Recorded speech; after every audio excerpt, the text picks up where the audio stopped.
লোকেরা ওই যে ওইখানে দেখুন পুরো উপরে যে এটা লাইনটা দেখছেন না, এটা লক, ওটাই যদি আমরা খুলে ফেলি চালা খুলে পড়ে যাবে। আমরা ঘর বাড়ি করতে সে কলম দিয়ে বিম দিয়ে ঘর বাড়ি করি, এর বিমটা দিয়ে আছে উপর দিকে।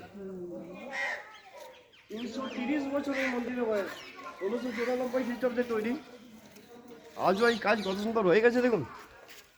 এই কাজগুলো এখন বিষ্ণুপুরের তাঁতিরা তাদের শাড়িতে এই কাজগুলো করছেন। এই দেখুন কি অপূর্ব কাজ, কি অনবদ্য কাজ দেখুন। নিচে পেয়ে থাকি সোশ্যাল লাইফ, উপরে ভগবান বিষ্ণুর 10 অবতার, ফুলকারি কাজ, বৈষ্ণবা কালচার। লক্ষ্য করুন পোড়ামারি colour and white colour, only for বর্ডারগুলো বাইন্ডিং করা হয়েছিল শাঁখের গুঁড়ো দিয়ে, যেটাকে স্টাকো বলা হয়। অংশের প্লাস্টার দেখুন।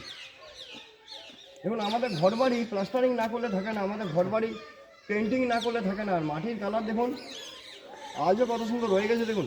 আচ্ছা এইগুলো কিসের মানে তৈরি? এটা কি পোড়া মাটি? সবই কাঁচা মাটিকে তৈরি করা হতো, কারুকার্য করার পর টাইলসকে হিট দেওয়ার পর নিচে লাগানো হতো।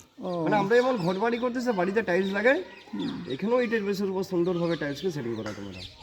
আর সুন্দর আইডল আছে, খুবই সুন্দর, খুবই সুন্দর। রাধাকৃষ্ণের মূর্তি দেখে যাচ্ছে, কৃষ্ণ আছেন ষষ্ঠী পাথর, রাধার মূর্তি অষ্টঘাতী, এখান থেকে দেখতে পাবেন।